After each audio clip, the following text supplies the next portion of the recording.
Welcome everyone. I am back with Kristen Coleman, a registered dietitian at Community, and today we're focused on the picky eaters at home. We know a lot of parents have a few of those, so we want to talk about some of the healthy alternative options that we can make from home, right, for those picky eaters.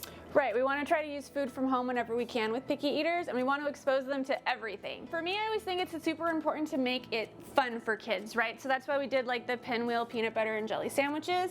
We like peanut butter because it's full of protein, and the jelly does kind of expose them to some fruit. When we're dealing with picky eaters, we want them to touch the food.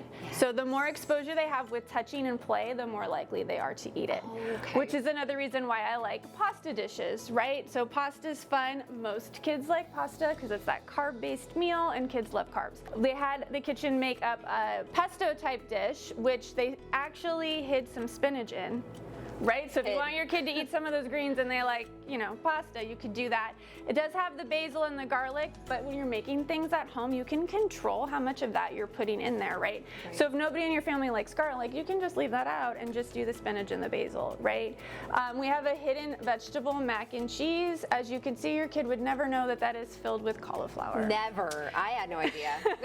So you roast the cauliflower, bake it in the oven, make sure it's nice and soft, and then you blend it with your cheeses, right? And then you throw it with pasta, and your kid's eating cauliflower and they don't even know it. Then we have the kid's favorite is pizza, right? I've yet to meet a kid that doesn't like it. Right. I mean, it's... Some kids want to have it every night. Some kids want to have it every night. Some kids don't want toppings. Pizza's always a win though. So we actually made this with just some flatbread.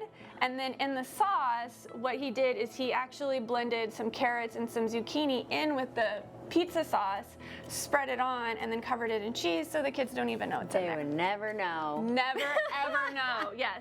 And I know that I've met some kids that they're just absolutely, it's a no for them when it comes to veggies. Right. So it must feel really impossible for some parents. Right, no, it can be, right? Sometimes you have a kid where if you put anything green on their plate, they are gonna push it away, they're not gonna do anything, they totally revolt. Right. So this is kind of an easy way to kind of ease them into it a little bit. I love it, it's brilliant. Yeah. So instead of giving your kids cookies and granola bars after school, they can make these fun little apple cookies. All it is sliced apples, some type of nut butter, and then whatever toppings you want for them. And then you could tell the kids ooh, we're making some apple cookies. I mean, if I didn't see it, I would have never known. It sounds delicious to me. Right. And it does look delicious. Once you start to add the toppings, some chocolate in there. You can do chocolate, you could do raisins, you could do other fruit. I think this is my favorite. It's the easiest, but I know either way, everything's pretty easy to make. Right. The more you get your kids in the kitchen cooking with you, the more likely they are to try something. Kids love to be in control, especially of what they're eating. So if they can get in here and help you make the sauce, help you make the apple cookies,